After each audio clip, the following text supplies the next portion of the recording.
Let's turn our attention to what's going on in the Middle East, as we often do on this show. And we're told there is a ceasefire deal on the table. It's proposed by Israel, although it seems to have come from Joe Biden and the Americans rather than from Benjamin Netanyahu. But we're told now that Israel has accepted the deal and that Hamas has as well. Or have they? Let's talk about this with Elon Levy. He's former Israeli government spokesman and he's host of Israel, State of a Nation podcast. Good morning to you, Elon. Hello, Julia. Thank you so much for joining us. There's a lot of confusion still surrounding this status of the ceasefire deal. First of all, who actually proposed it? Because it really didn't strike me that it was an Israeli offering that was put on the table. But also, we're told Hamas has accepted the deal, but then Hamas has actually pretty much changed pretty much every single word in the deal. So they've rejected the deal that was actually put to them. Where are we at? Exactly. Hamas has rejected a ceasefire deal, rejected a deal to give the hostages back. And that's because Hamas has no interest to release the hostages. Hamas is a death cult. It wants this war to drag on and cause as much humanitarian suffering because it wants people at home to hate Israel and it wants them to join its war to destroy Israel. Hamas knows that every month that goes by and this war drags on, more people will get killed and more UN officials will outrageously accuse Israel of genocide. It knows the longer this war goes on, the more it shoots out of schools and hospitals and Israel fights back, Israel will get condemned. The more it sees its alliances under strain. Hamas isn't fighting a war to try to defeat Israel militarily. It's fighting a war to try to destroy Israel in the court of public opinion. And they're doing a jolly good job of that, are they not? There's no doubt at all. Hamas is winning the propaganda war when it comes to major bodies like the UN. When we talk about, even the American government, the pressure they are feeling. I mean, virtually apparently every single student in the world seeming to think that Israel and Hamas equally are at fault, which is quite an extraordinary state of affairs to be in. But in terms of the actual details of this is as much as we know the details. The issue here is that basically Hamas wanted it to be a 6-week initial ceasefire when there's people talk about the exchange of prisoners and hostages. There isn't. Hostages being released and prisoners being released. Prisoners from Israeli prisons where many of these people actually been convicted in a court of law of crimes, some including terrorist acts, but also crucially huge more numbers of Palestinians being released compared with the number of hostages from Israel being released. Now, the key thing here is that Hamas have said basically if we haven't got a finalised deal for the next stage at the end of those 6 weeks, we keep the ceasefire must remain. That is going to be a big sticking point, isn't it? Because that gives carte blanche for Hamas to carry on doing whatever they want to do for as long as they want.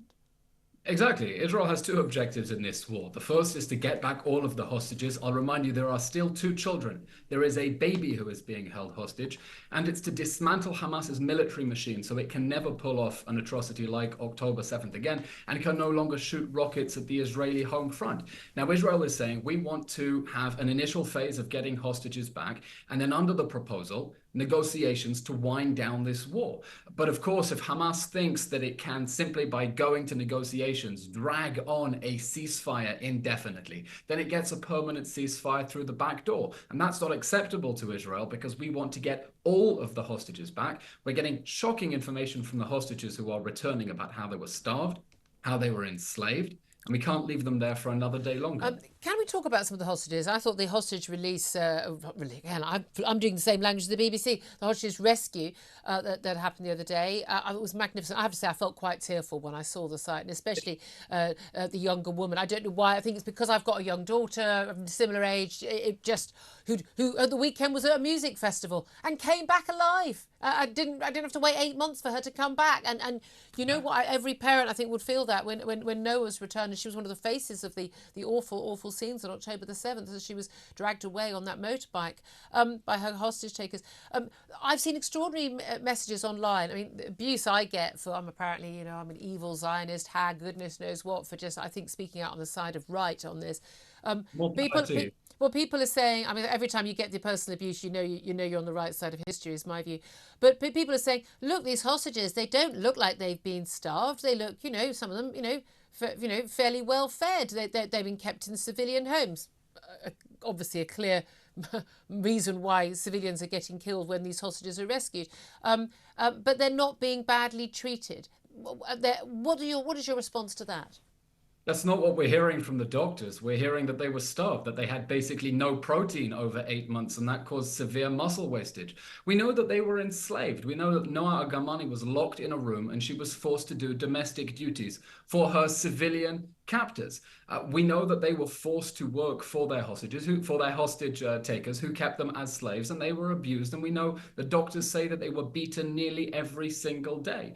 And that's why it's so urgent for Israel to get all 120 of those hostages out, the ones who are still alive, get them alive out in time. And I have to say, everyone as well was so moved to see that footage of the soldiers going in to rescue the hostages. And I don't know, where people are watching. And I think they should ask themselves whether, if God forbid their country ever came under such an attack and they were taken hostage, their neighbors would rush into military reserve duty so that they could rush into the line of fire and save them. I think that shows the real grit of the Israeli people. Absolutely. I've been astounded by the reactions to the hostage rescue. I really have, absolutely astounded. In terms of where we go now, Elon, we know that Benjamin Netanyahu, he's lost one of the supposedly more moderate members of his government.